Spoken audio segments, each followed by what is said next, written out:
Okay, so here we're going to break down the electric piano solo from Amy Winehouse's What Is It About Men? This is from the performance from the 2004 North Sea Jazz Festival. This version is available on the Amy Motion Pictures soundtrack. I believe Sam Best was the pianist on this performance, but I'm not 100% sure. So if you know better, please comment below. So this is my transcription of the solo, and obviously since I'm playing on electric guitar instead of an electric piano, I do take a few liberties in changing the phrases around a little bit just to get them to sit on the guitar a little bit better. Now, due to YouTube copyright policies, I won't be playing any of the actual audio from Amy's version here. If you are unfamiliar with that piece, or if you just need to be reacquainted with it, I'll add some links down below for where you can listen to the true recording. I recommend you listen through the solo a few times before you come back to my video to see my transcription. Okay, so the piece is in B minor, and it's really just a 4-chord cycle. Starts on a B minor, comes down to an A major, goes down to a G major 7, and then comes back up to the B minor. Sam plays through 4 choruses, but I'm going to break this down into 5 individual phrases. So for phrase 1, as referenced, check out the following timestamps on the official Amy version. This part is really just climbing up a scale. So it's something like this.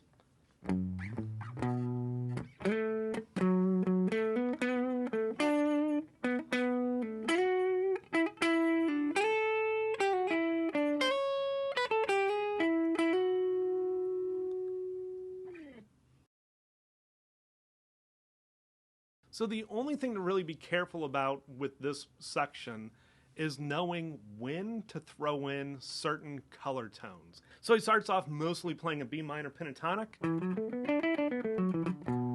right? So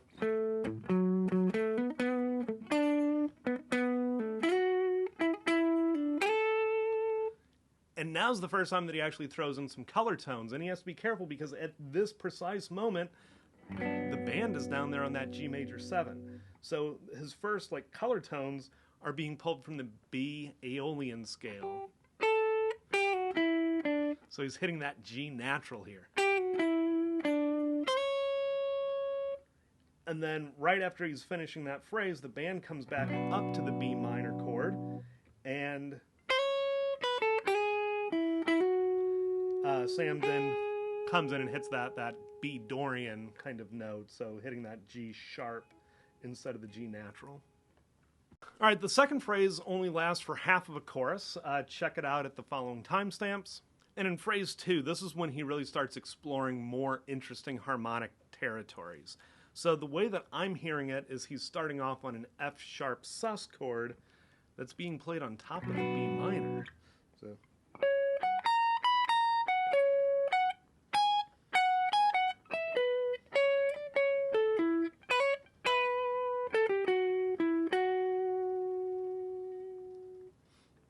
so this just creates a lot of interest because that F sharp sus has notes that just don't really fit on top of that B minor. So you get this really nice, kind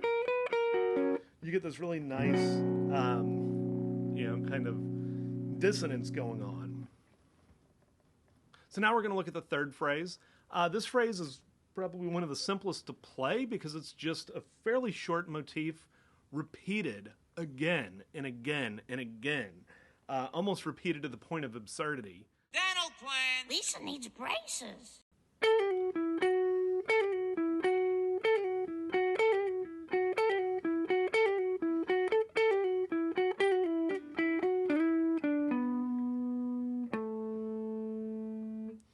Right, and I think it creates a lot of interesting tension because, for three reasons. One is, like I said, he's repeating it to the point of absurdity. Dental plan. Lisa needs braces.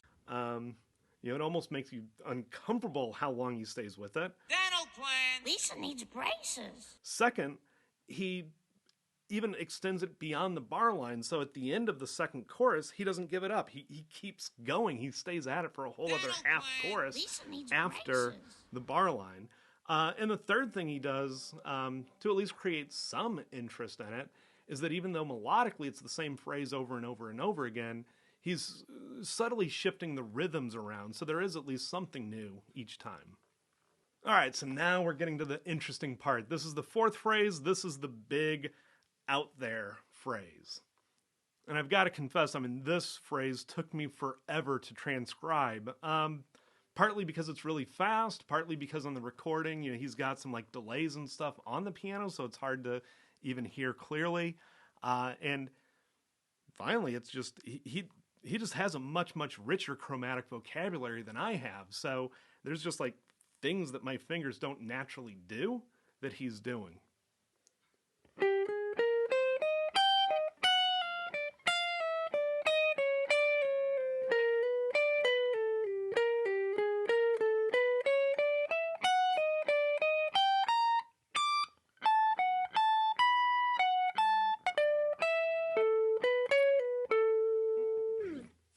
Right, so there's a lot there.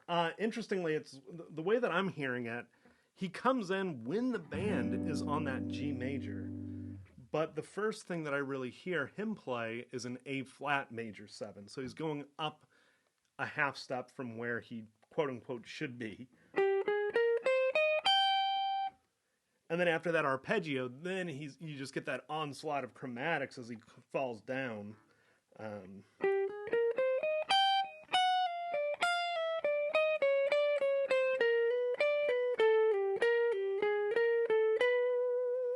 Right, and he's not just playing straight down the chromatic scale, he's zigzagging all over it, so that's what really makes it interesting. So phrase 5, this is the final chorus. In this chorus, he just brings it back home, plays everything back in the B minor scale.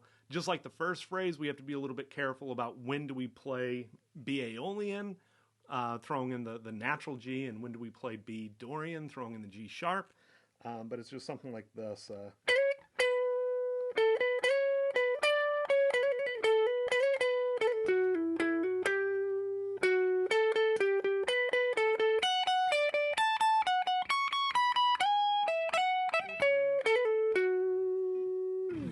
I think I screwed up the last note on that.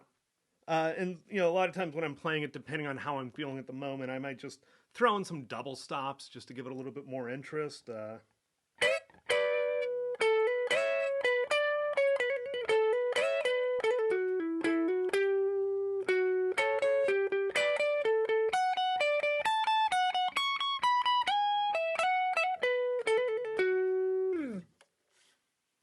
All right, and that is my transcription of the electric piano solo from Amy's What Is It About Men? So thanks for watching.